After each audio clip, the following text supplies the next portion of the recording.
Bismillahirrahmanirrahim. Innal hamdalillah nahmaduhu wa nasta'inuhu wa nastaghfiruh wa na'udzu billahi min syururi anfusina wa min sayyiati a'malina. Man yahdihillahu fala mudhillalah wa man yudlil fala hadiyalah. Wa ashhadu an la ilaha illallah wahdahu la syarikalah wa ashhadu anna Muhammadan abduhu wa rasuluh. Allahumma salli ala sayyidina Muhammad wa ala alihi wa sahbihi wa man tabi'ahum bilisan ila yaumiddin, amma ba'. Assalamualaikum warahmatullahi wabarakatuh. Bersyukur kepada Allah Subhanahu Wa Taala dengan limpah kurnia dan hidayahnya kita dipertemukan lagi dalam majlis ilmu, majlis yang penuh barakah. Semoga kita sama-sama dapat manfaat daripada apa yang akan dikongsikan bersama, insya-Allah. Jadi para jemaah sekalian, kita menyambung pengajian berkitab menggunakan kitab wasiat Imam Ibnu Qudamah Al-Maqdisi, dan pada yang ada kitab boleh buka terus muka surat 43.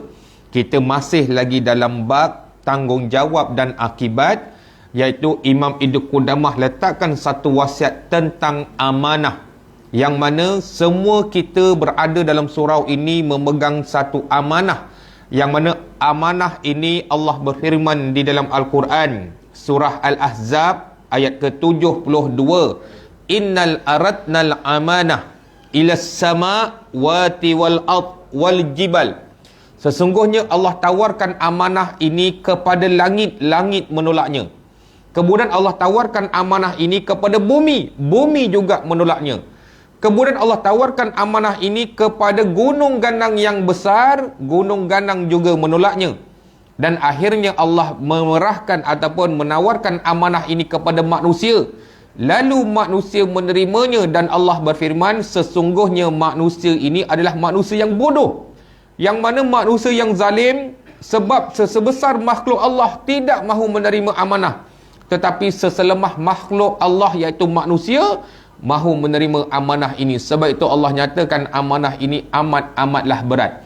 Dan pada sesi yang lepas, saya dah kongsikan dengan para jemaah, kita semua memegang 6 amanah. Yang mana kita telah jelaskan amanah yang pertama, iaitu amanah kepada Allah dan Rasulullah sallallahu alaihi wasallam. Antara kita dengan Allah ada amanah, antara kita dengan Rasulullah sallallahu alaihi wasallam juga ada amanah. Itu amanah yang pertama. Amanah yang kedua iaitu amanah dalam jual beli. Kita semua terlibat dalam jual beli, dan dalam jual beli ada 2 amanah yang kita kena jaga. Pertama tentang hutang. Allah berfirman dalam surah Al-Baqarah ayat 283 tentang hutang. Jagalah hutang. Hutang itu sebagai amanah. Kamu khianat, kamu tak bayar, kita akan berbalah di hari akhirat kelak, dan pasti kita akan kalah. Yang kedua di dalam jual beli iaitu amanah tentang timbangan dan sukatan. Antara kita ada yang berniaga, antara kita ada yang bekerja. Dia bukan setakat timbangan dengan sukatan, dia ada lagi terlibat dengan kuantiti dan kualiti. Ini semua kita akan terlibat. Sekiranya kamu khianat, kamu kurangkan jumlah, kamu kurangkan kualiti, kamu kurangkan timbangan, kita akan berbalah di hari akhirat kelak. Walaupun di atas muka bumi kita terlepas, tetapi di hari akhirat kelak kamu tidak akan terlepas. Sebab itu dikatakan sebagai amanah.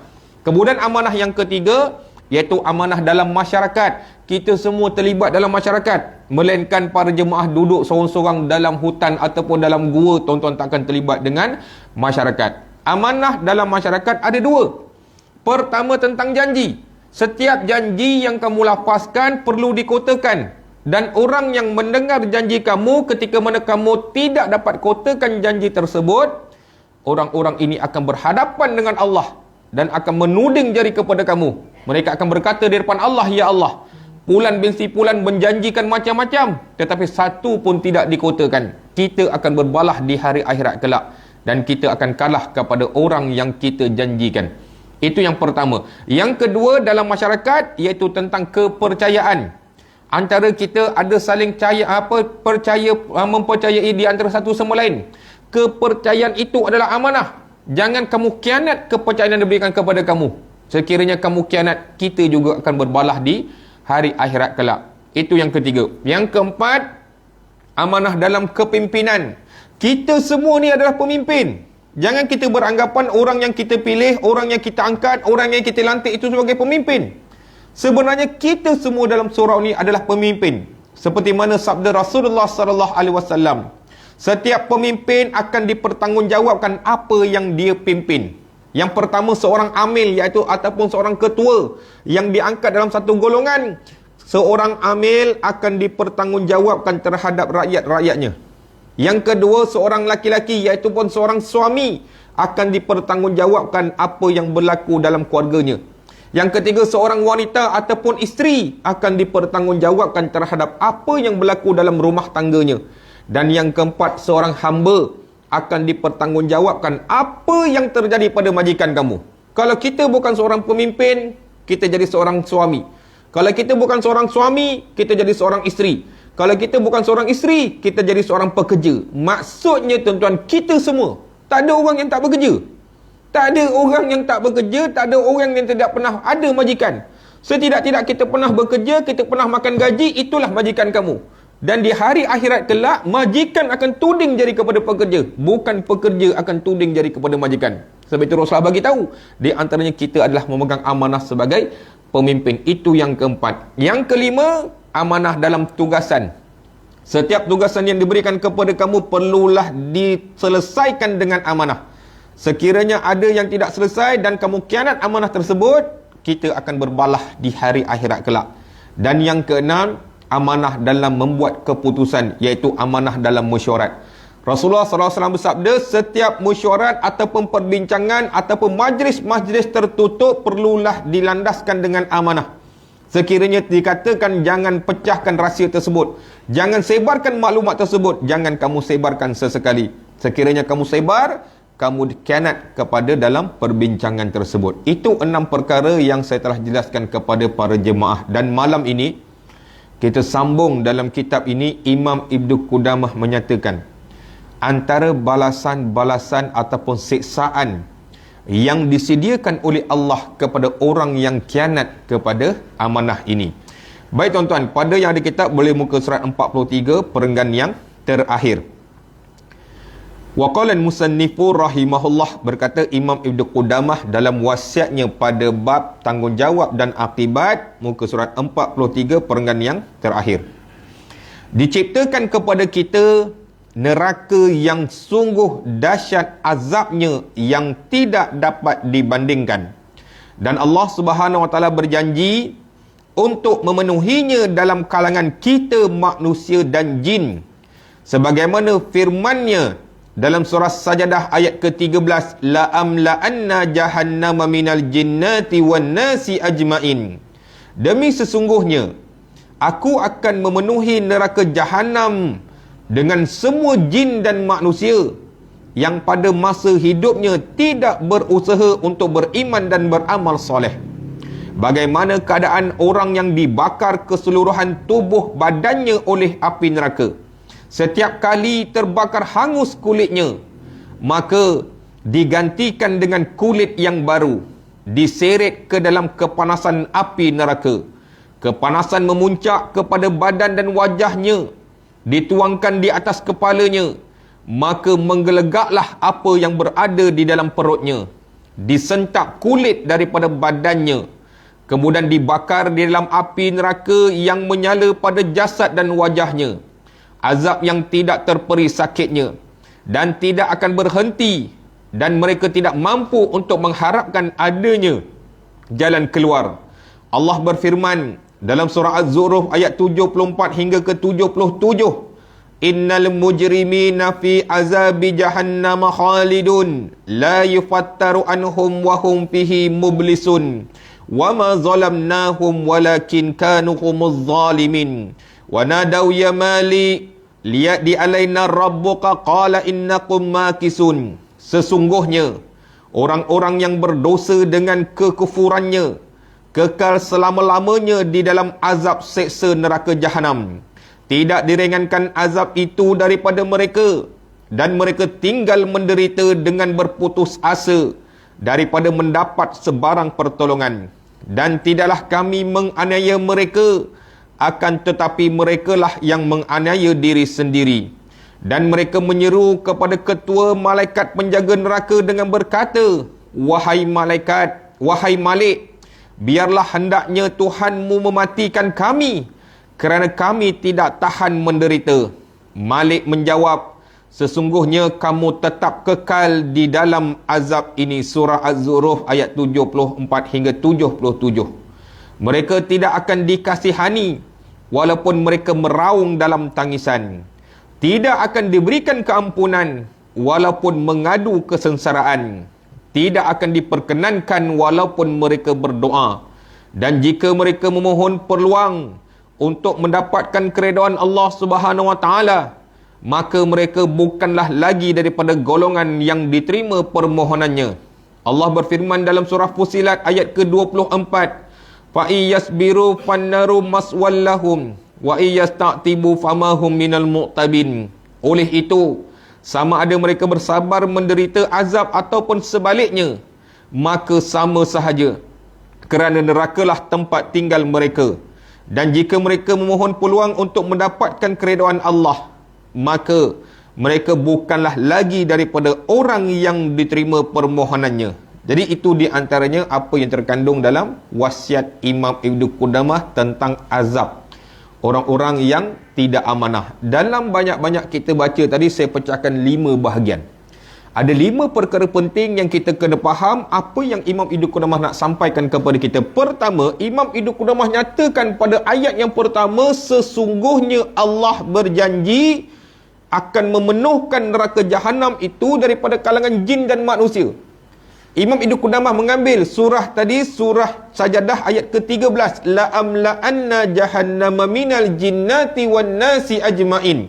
Demi sesungguhnya pasti aku akan penuhkan neraka jahanam itu daripada kalangan jin dan manusia, dan mereka ini akan duduk di dalam tersebut, yang mana di kalangan orang yang tidak memelihara amanah. Dan kalau kita dah dalam Al-Quran, bukan satu ayat saja Allah menjanjikan perkara ini. Allah juga berfirman dalam surah Al-A'raf ayat ke-179, yang mana Allah berfirman, walaqad zarakna li jahannama qasiran minal jinni wal ins, dan sesungguhnya akan aku isi neraka jahanam itu banyak daripada kalangan jin dan manusia. Ini janji-janji Allah. Bila Imam Ibnu Qudamah nyatakan, kamu ingatlah, kita tanamkan dalam diri kamu, Allah dah janji siap-siap kepada orang yang khianat, orang yang tidak amanah, orang yang gagal, kamu ambil macam-macam tanggungjawab tapi kamu tak selesaikan. Inilah janji-janji Allah tu pasti akan datang. Kepada siapa? Kepada manusia yang gagal dan ingkar kepada perintah Allah. Sebab itu kalau kita kena ingat, Allah berfirman dalam surah Az-Zariyat ayat ke-56, wa ma khalaqtul jinna wal insa illa liya'budun. Tidak aku jadikan jin dan manusia itu semata-mata untuk beribadah kepadaku. Kita dijadikan untuk beribadah. Sebab itu bila kamu khianat, kamu tidak buat apa yang Allah arahkan, ini janji-janji Allah. Ini yang pertama kita kena tahu, yang mana Imam Ibnu Qudamah menyatakan pasti akan dipenuhkan neraka jahanam itu dengan dalam kalangan jin dan manusia. Yang kedua, Imam Ibnu Qudamah mengambil salah satu anggota tubuh badan kita yang akan diazab oleh Allah, iaitu Imam Ibnu Qudamah mengambil salah satu contoh, iaitu kulit. Tuan-tuan, renung kulit ini. Imam Ibnu Qudamah menyatakan kulit ini apabila dibakar hangus sehingga hancur, Allah akan ganti kulit yang baru.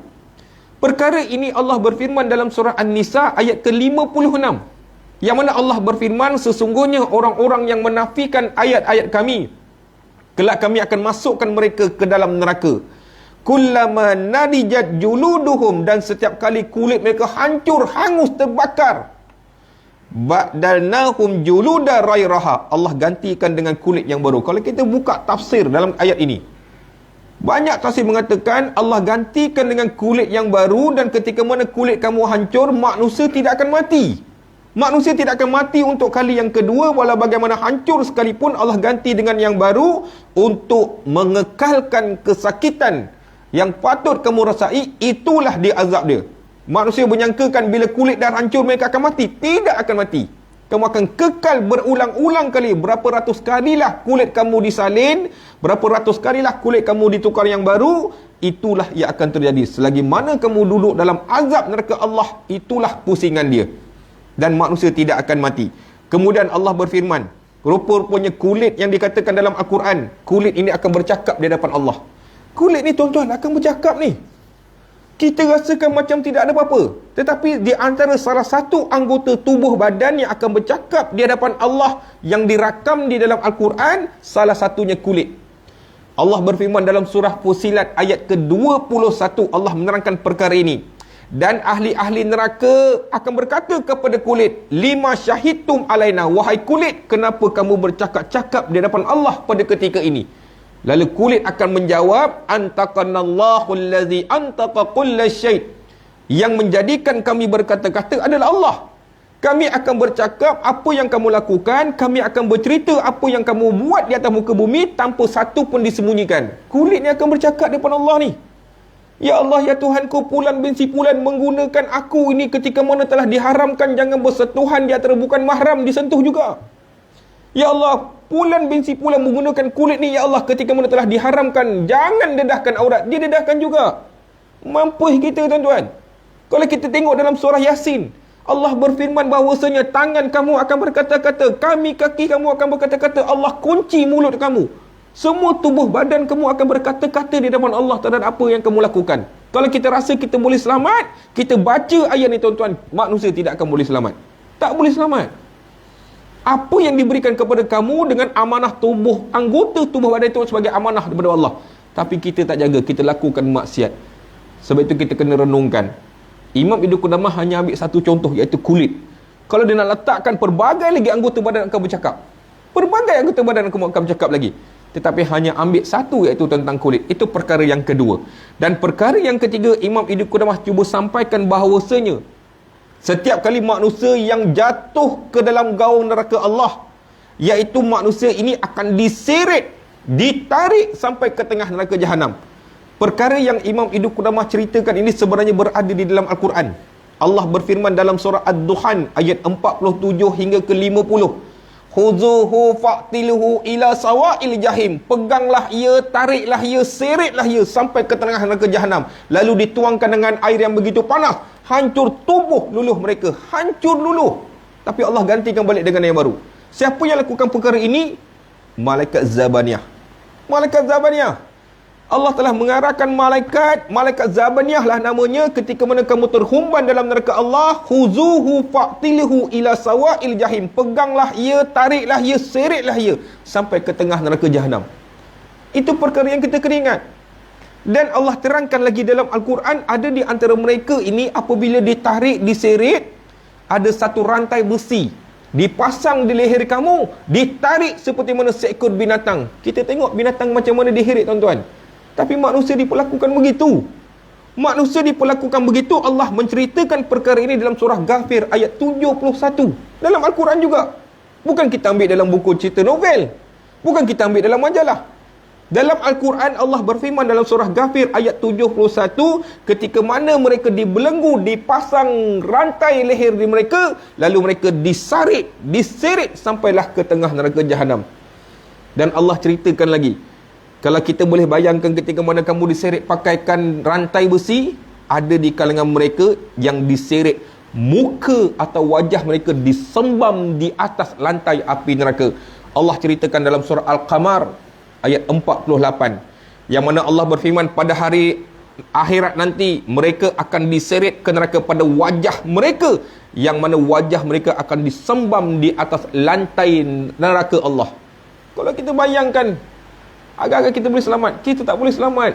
Anggota tubuh badan bercakap-cakap. Allah pula seksa dengan malaikat Zabaniyah, malaikat yang tidak ada peri kemanusiaan. Semua yang dilakukan Allah terangkan dalam Al-Quran. Sebab itu Imam Ibn Qudamah nyatakan, kamu kalau ada satu amanah, selesaikan siap-siap. Jangan kamu tangguh-tangguh. Sebab khianat pada amanah, inilah situasinya yang diterangkan di dalam Al-Quran. Itu perkara yang ketiga. Perkara yang keempat, Imam Ibn Qudamah nyatakan bahawasanya manusia cuba lari daripada neraka Allah. Kita cuba lari ini.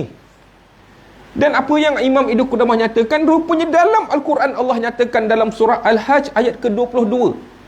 Allah berfirman, Kullama aradu ayyahruju minha, setiap kali mereka ingin keluar daripada neraka Allah, lalu dipegang, ditarik, disumbat balik dalam neraka Allah, dan malaikat akan berkata, rasalah kamu akan azab api neraka ini. Manusia cuba lari, kita cuba lari, yang kita beranggapan kita boleh lari, Allah nyatakan kamu takkan boleh lari. Dan perkara ini juga Allah berfirman dalam surah Ar-Rahman. Kita dah baca surah Ar-Rahman ayat 33. Allah berfirman dalam surah Ar-Rahman, ya maqsyaral jinni wal insi in istata'tum an tanfuzu min aqtaris samawati wal ardi fanfuzu. Allah bagi tahu, wahai golongan jin dan manusia, kalau kamu boleh tembus keluar daripada kawasan ini, sila tembus keluar. Kalau kita lihat tafsir tuan-tuan, kenapa Allah sebut jin dulu baru manusia? Wahai golongan jin dan manusia, kalau kamu boleh lari tembus, silakan. Tapi kamu gagal.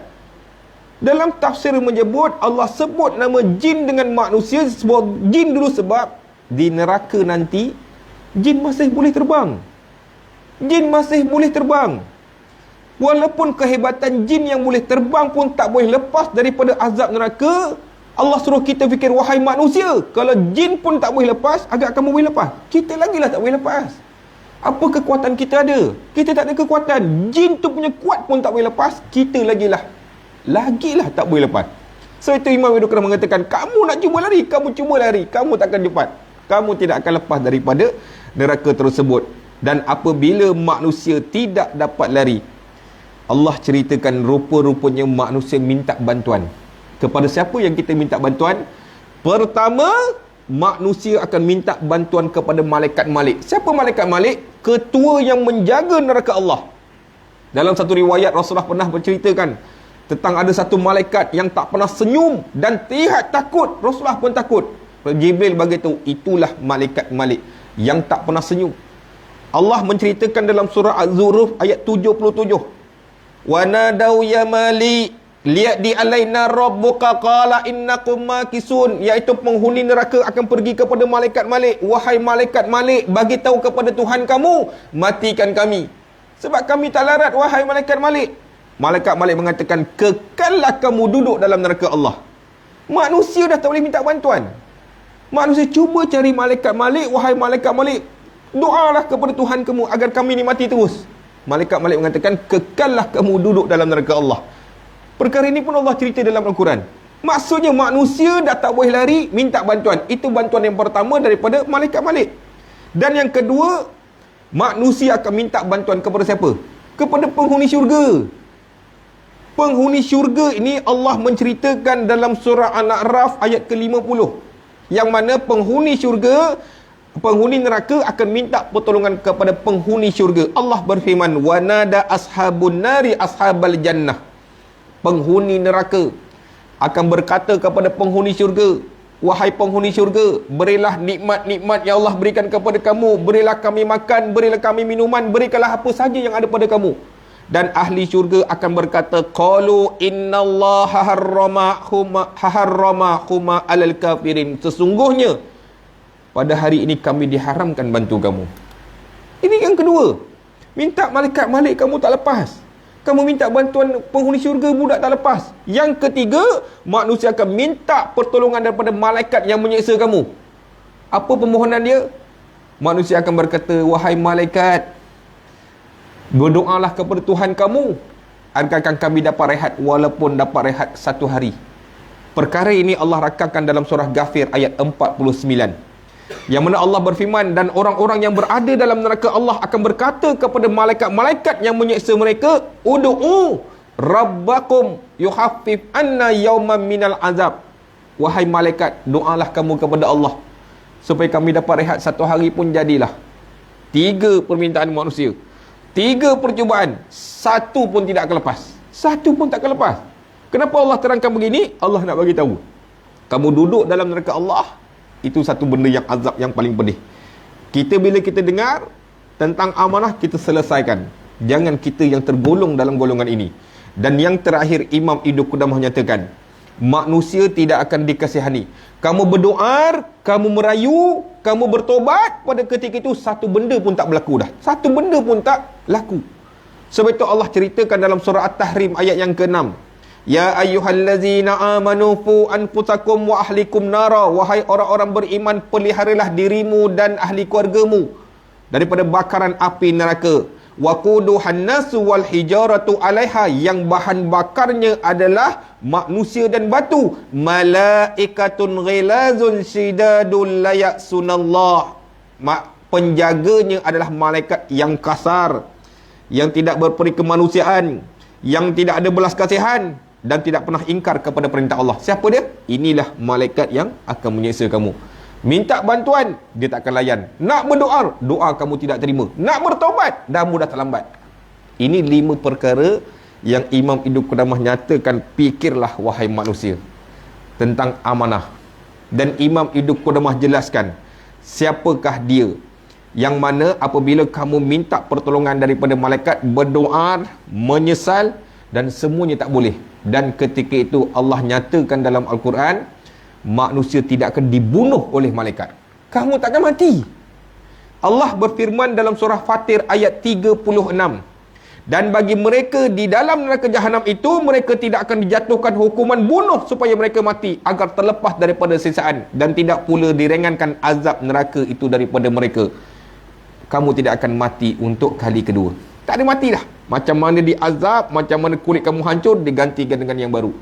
Tidak ada kematian selepas kematian yang dibangkitkan daripada kubur tersebut. Tidak ada kematian. Allah ceritakan perkara ini untuk kita menginsafinya. Tuan-tuan dan puan Allah, Imam Ibnu Qudamah letakkan siapakah golongan-golongan yang diceritakan tadi. Dalam 5 perkara tadi, siapakah golongan-golongan tersebut? Kita nak kena tahu, semoga bukan kitalah dalam golongan tersebut. Di antaranya, Rasulullah sallallahu alaihi wasallam bersabda, azab orang-orang yang tidak amanah ini sebenarnya berlaku awal lagi, iaitu ketika mana dalam kubur. Dalam kubur lagi dah kena azab. Kita baca ni dalam neraka. Tapi Rasulullah bagi tahu sebenarnya manusia ini yang tidak amanah diazab di dalam kubur lagi. Seperti mana kalau kita lihat daripada Abu Ar-Rafi', dia menceritakan ketika mana dia dengan Rasulullah SAW berjalan di tanah perkuburan. Ketika itu Rasulullah berkata, 3 kali. Kemudian Abu Ar-Rafi' mengatakan, ya Rasulullah, adakah kau marah aku ya Rasulullah? Rasulullah kata, tidak. Tapi aku dengar kamu cakap, tadi kau ingat kau marah aku. Rasulullah kata, aku bukan marah kamu. Aku nak bagi tahu ada jenazah di sini sedang diazab. Jenazah ini sedang diazab oleh Allah dan aku kenal jenazah ini. Rasulullah kenal. Rasulullah ceritakan kepada Abu Rafiq, wahai Abu Rafiq, jenazah ini aku kenal sebab apa dia diazab. Ketika selepas peperangan, kita dapat ghanimah harta peperangan ni. Harta peperangan. Jadi ketika mana harta perang ni, aku arahkan kepada Fulan bin si Fulan ni. Wahai Fulan bin si Fulan, kamu jaga harta ini dan kita akan bahagi nanti. Jadi Fulan bin si Fulan ni jaga harta tersebut. Tetapi ketika mana dia jaga, dia mengambil satu pakaian daripada pakaian besi, harta daripada harta rampasan perang, dia pakai. Dia pakai dahulu sebelum diserahkan ataupun sebelum dibahagikan. Lalu Rasulullah mengatakan disebabkan pakaian tersebut, dia diazab di dalam neraka, di dalam kubur. Dan azab dalam kubur ini akan berterusan sampailah hari dibangkitkan. Berapa lama nak kena azab, tuan-tuan? Berapa lama kita tak tahu. Kamu duduk di dalam kubur, Allah berfirman dalam Al-Quran, sehinggalah kamu dibangkitkan di hari akhirat. Berapa lama? Wallahu a'lam. Disebabkan apa? Disebabkan hanya mengambil satu pakaian yang mana insya-Allah akan jadi hak kamu, tapi kamu ambil awal. Kamu ambil awal, disebabkan arahan tu kamu tak jaga, amanah kamu tak jaga, kamu diazab lagi di dalam kubur. Tuan-tuan, perkara ni tuan, kalau kita ambil tahu, sebenarnya harta tu boleh dapat dekat dia. Hanya sabar sikit. Sebab sabar sikit, insya-Allah milik kamu. Tapi sebabkan kamu tak sabar, kamu langgar perintah, kamu langgar amanah, kamu khianat, kamu pakai dahulu. Samalah macam kita, tuan-tuan. Saya tegur ada beberapa AJK. Kadang-kadang kita ni dalam surau ni ataupun dekat masjid, kita diberikan makanan ni, jemaah sediakan makanan. Jemaah bagi makanan, ada petugas jaga.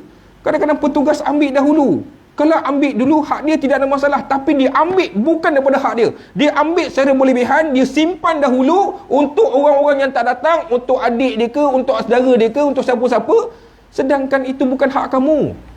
Ingat, jemaah bagi makanan tersebut kepada jemaah yang hadir. InsyaAllah kalau ada lebih ambil. Tapi kamu ambil dahulu, kamu khianat amanah. Kamu khianat. Sebab bayangkan orang yang tak dapat makanan tersebut. Orang yang tak dapat pasti marah. Samalah ketika mana kita buka puasa. Ketika mana buka puasa, kadang-kadang petugas ni dia ambil awal. Dia ambil awal, dia simpan dulu. Apa jadi? Kadang-kadang selepas tu, makanan tu membuang macam tu je. Kamu ingat siapa? Orang yang tak dapat makanan pada hari itu akan bertuding jadi kepada kamu di hari akhirat kelak. Ya Allah, aku nak buka puasa tak ada makanan. Ni, dia ambil dulu ni. Tuan-tuan, kita lepas. Kamu hanya dapat sedikit nikmat. Makanan nikmat hanya sementara. Tapi kamu diazab dalam kubur tu punyalah lama. Sebab amanah tu bila dah diberikan, kita kena jaga. Bukan disebabkan jawatan, kamu dapat, kamu ambil dahulu, kamu ambil manfaat. Sedangkan orang lain kamu tinggalkan. Perkara ini kena ingat. Kita hanya dapat sedikit saja, tapi kita kena azab, ya Allah, punyalah susah. Saya banyak kali saya tegur. Dan kalau kata nak ambil pun tuan, kita ingat orang belakang, kita ingat ni hak bersama. Ni kita ada hak bersama ni. Tapi kalau kita gunakan kedudukan kita macam-macam kita ambil. Tuan-tuan, ini akan jadi. Rasulullah bagi tahulah sebagai satu contoh. Sahabat tu tolong jaga. Nanti kamu akan dapat bila kita dah bagikan. Tapi dia ambil dahulu. Apa jadi? Azab dalam kubur tu. Berapa lama? Wallahualam. Kita pun tak tahu berapa lama. Disebabkan nikmat yang sedikit kita kejar. Tapi kamu diazab punyalah lama. Kita kena ingat. Kita hidup dalam berjemaah ni semua ada hak masing-masing. Jangan ambil sampai hak orang. Kalau kamu ambil hak orang, kita akan berbalah. Allah berfirman dalam surah Az-Zumar ayat 31. Summa innakum yaumal qiyamah inda rabbikum tahtasimun. Kemudian di hari akhirat kelak, kamu akan berbalah. Kamu akan tuding jari.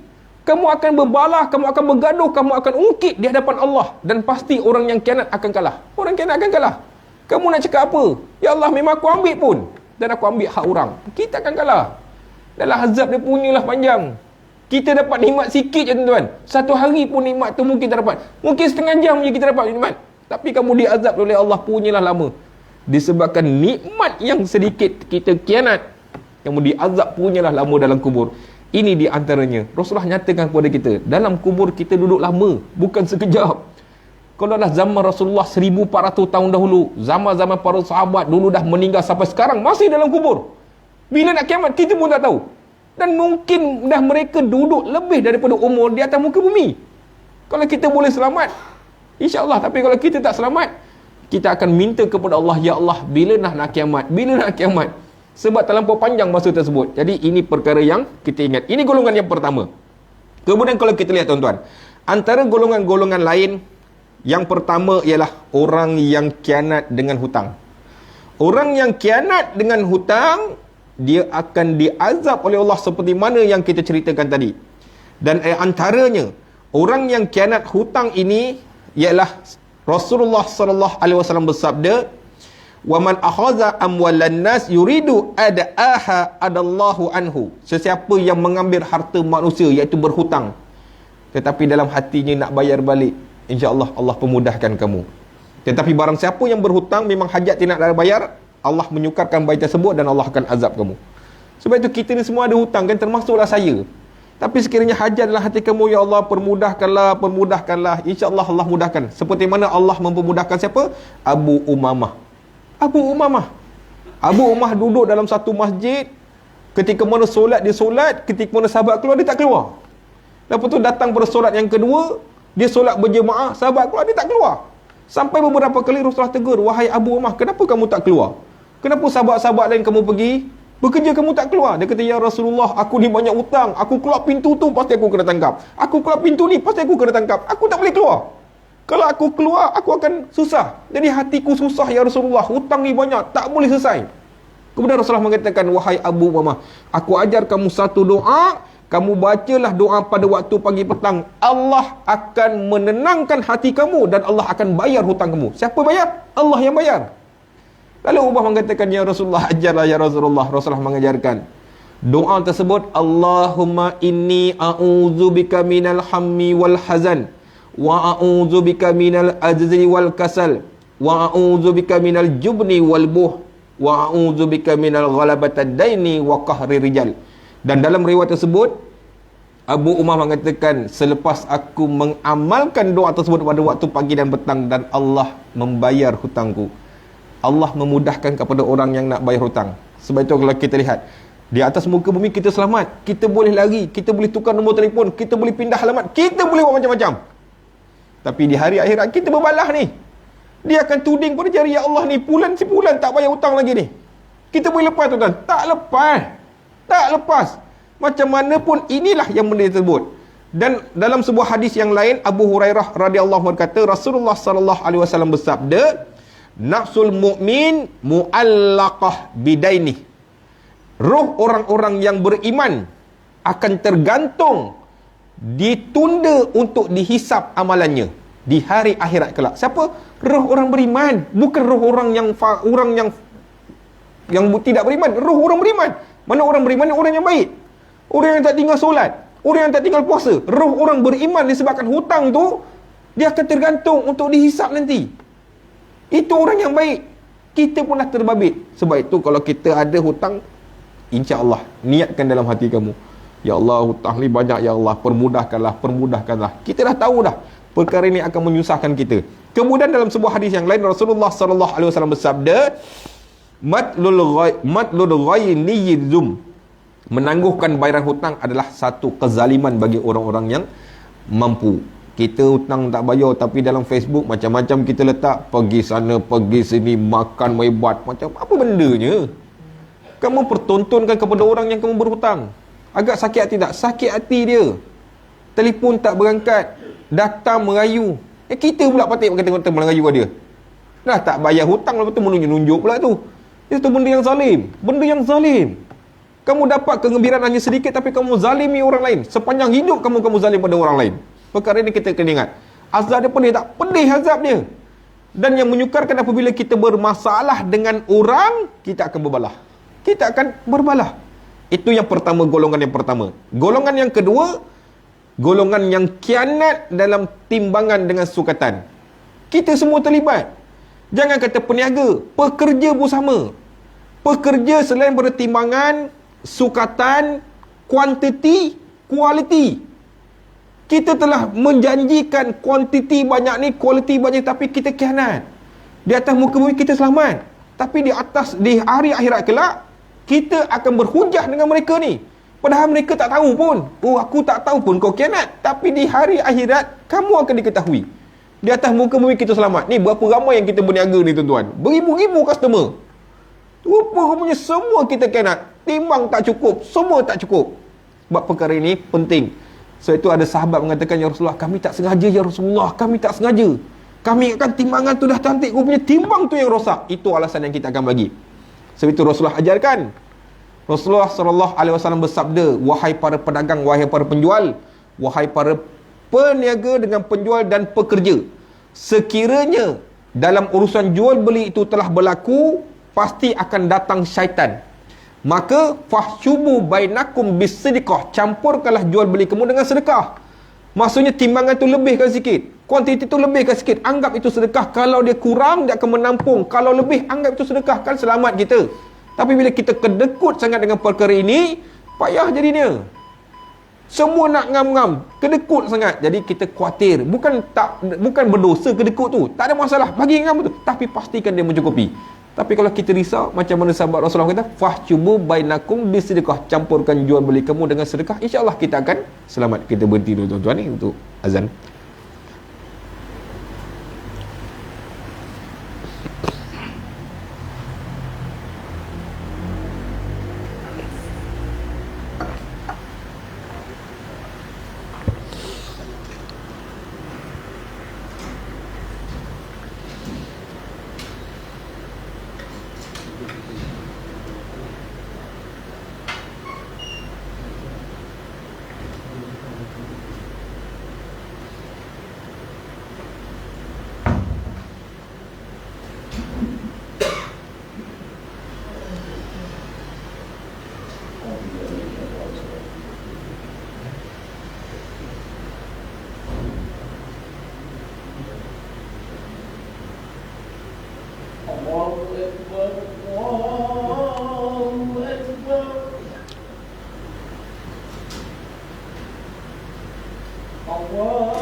Baik tuan-tuan.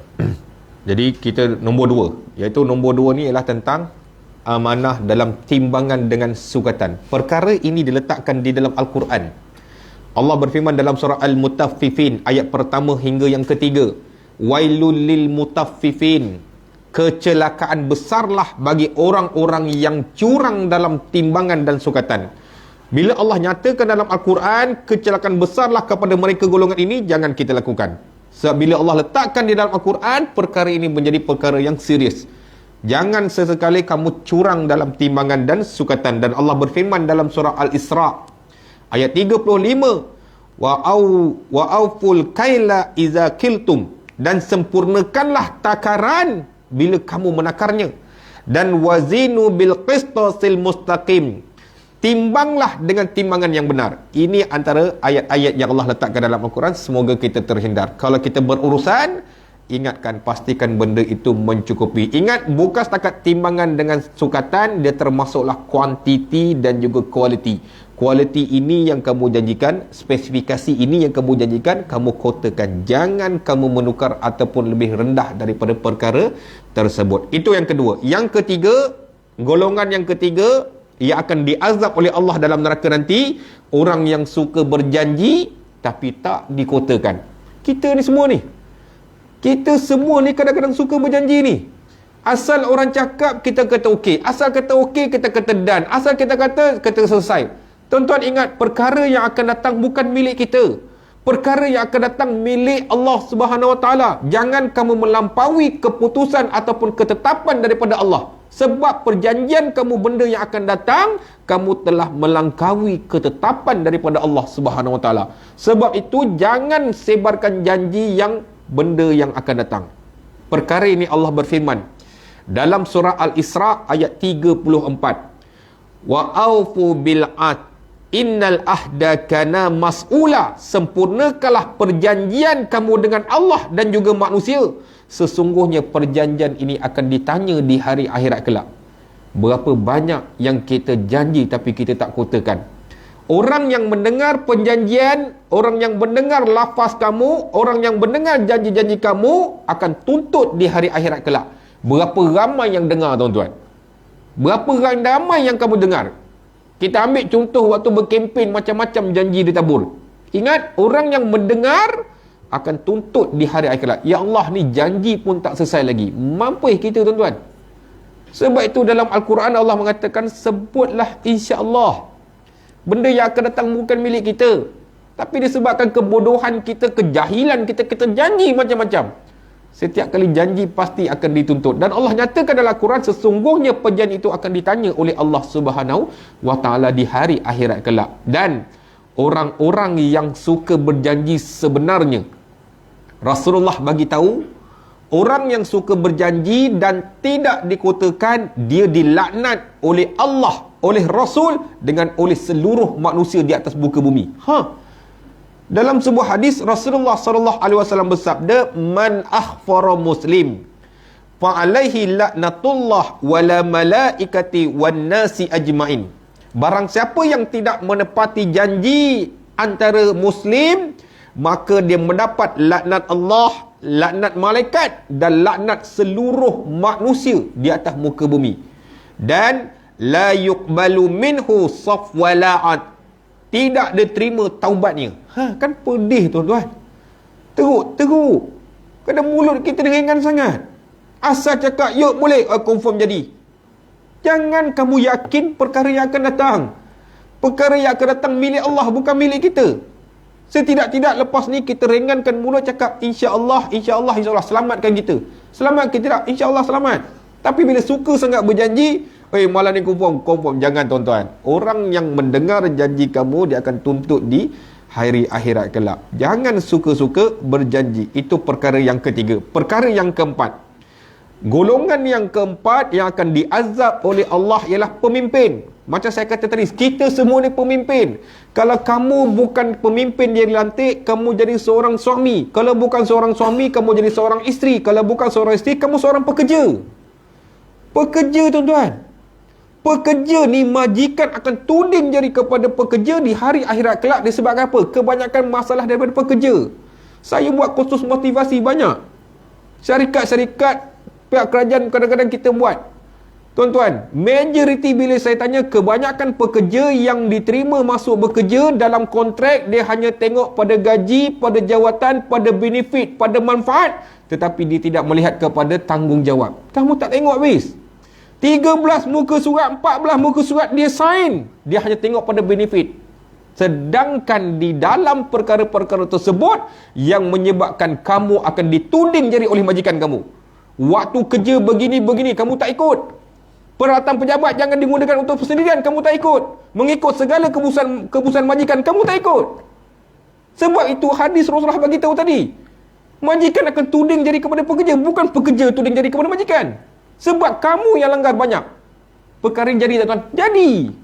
Bila saya terangkan, Allah ustaz berperasan, perasan bendanya kamu dah sign 10 tahun lepas dah.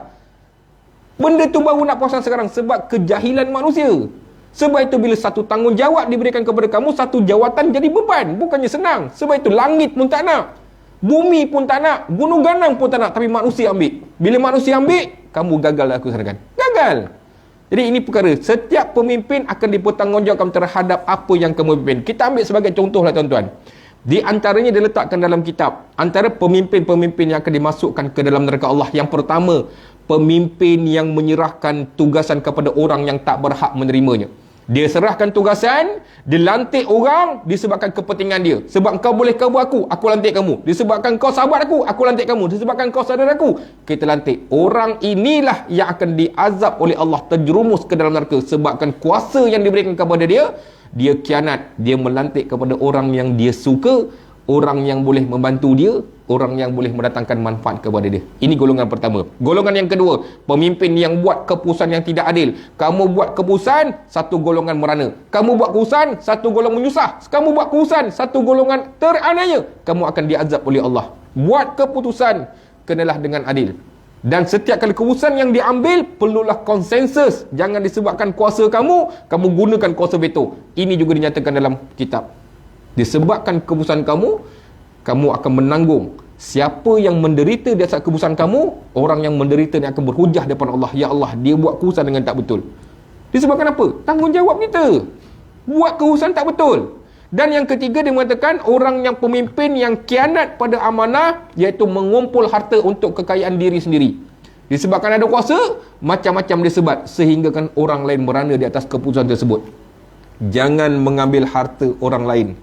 Sebabkan kuasa kamu, sebab harta itu akan dipertanggungjawabkan. Dan orang yang teraniaya akan berhujah dengan kamu. Berapa ramai, tuan-tuan? Kalau 10,000, 10 juta, 20 juta, semua ni akan berhujah. Agak-agak boleh lepas. Tak akan lepas itu.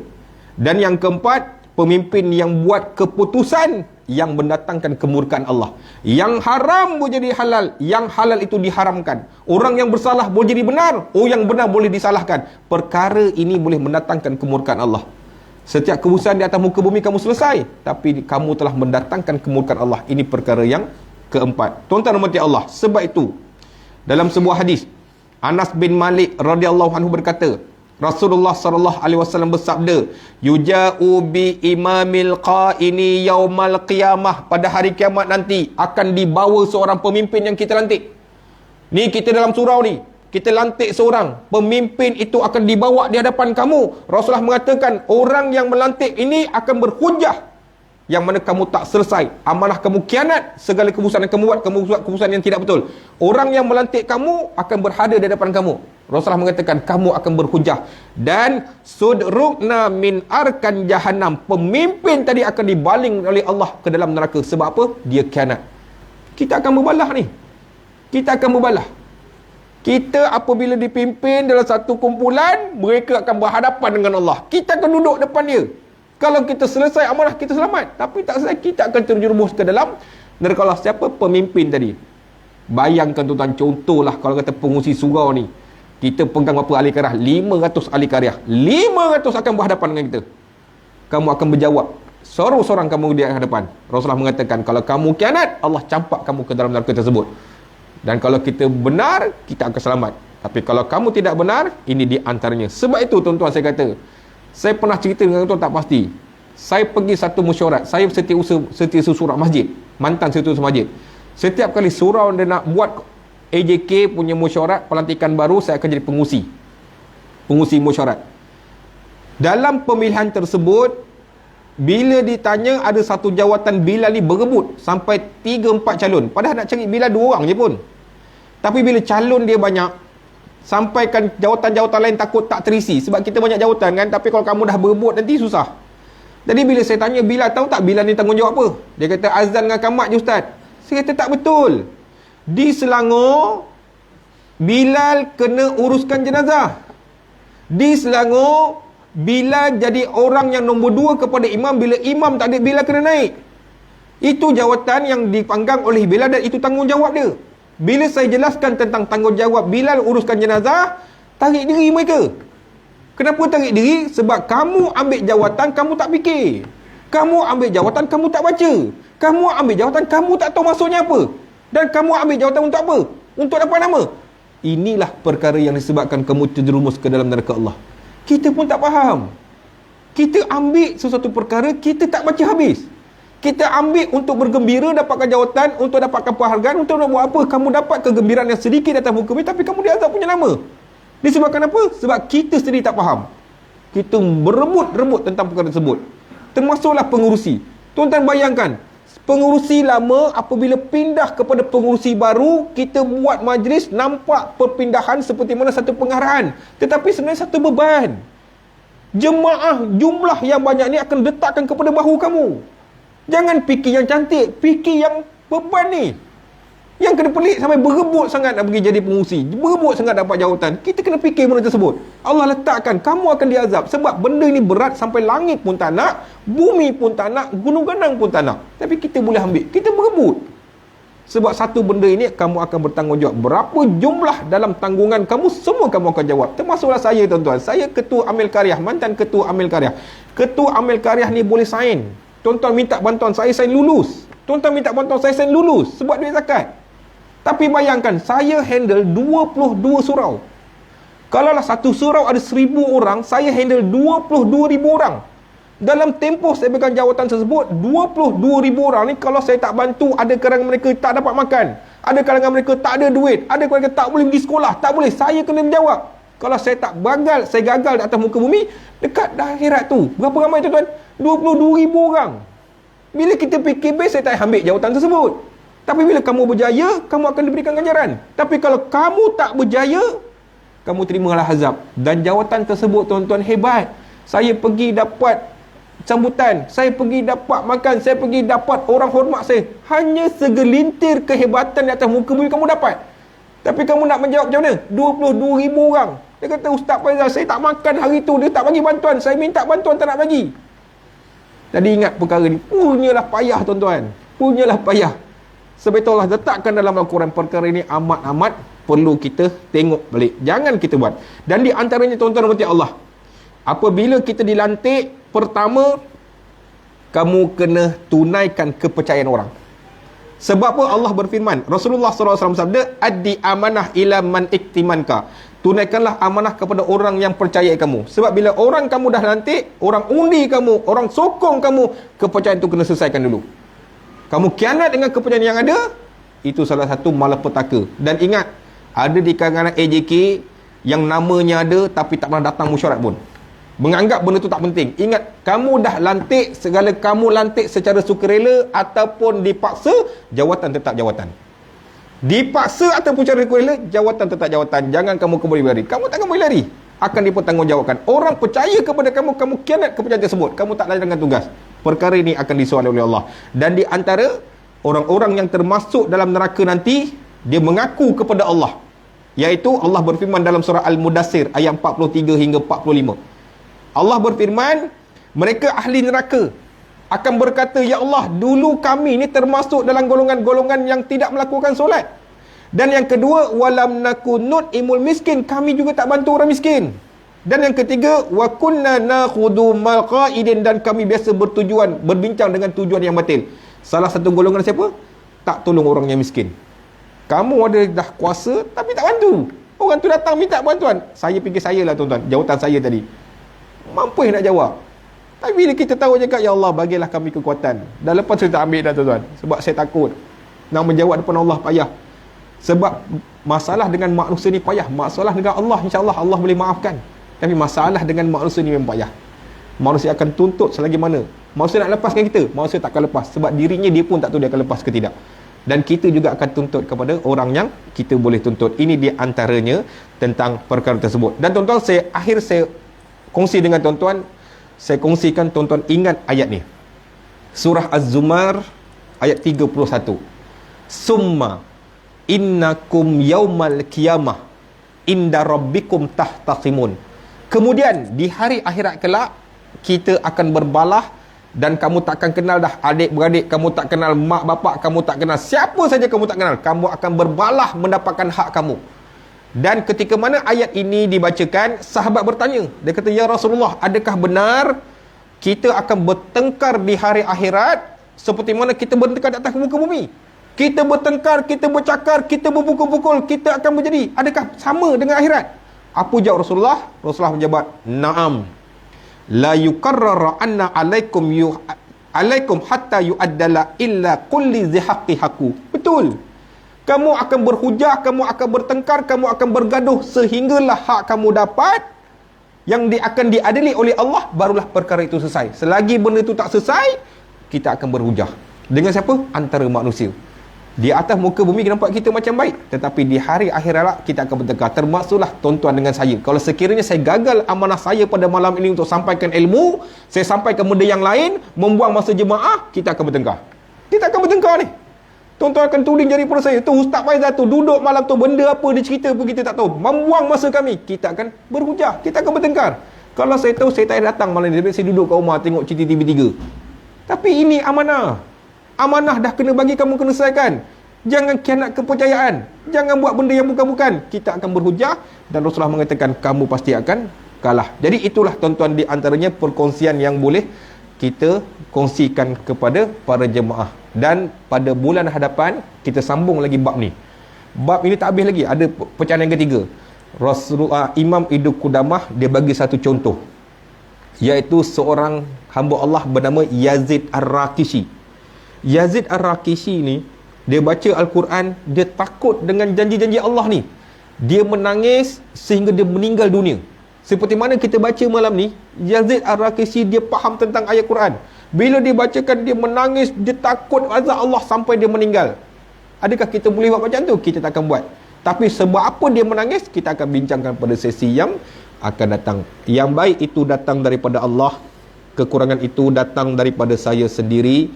Saya minta ampun, saya minta maaf sekiranya tersalah bahasa. Wabila taufiq wal hidayah. Wassalamualaikum warahmatullahi wabarakatuh. Bismillahirrahmanirrahim. Alhamdulillahirabbil alamin, wassalatu wassalamu ala asyrafil anbiya'i wal mursalin wa ala alihi washabbihi ajmain. Rabbana atina fid dunya hasanah wa fil akhirati hasanah wa qina azabannar. Bifadli subhanaka rabbi amma yasifun, wassalamu ala mursalin walhamdulillahi rabbil alamin. Taqabbalallahu minkum.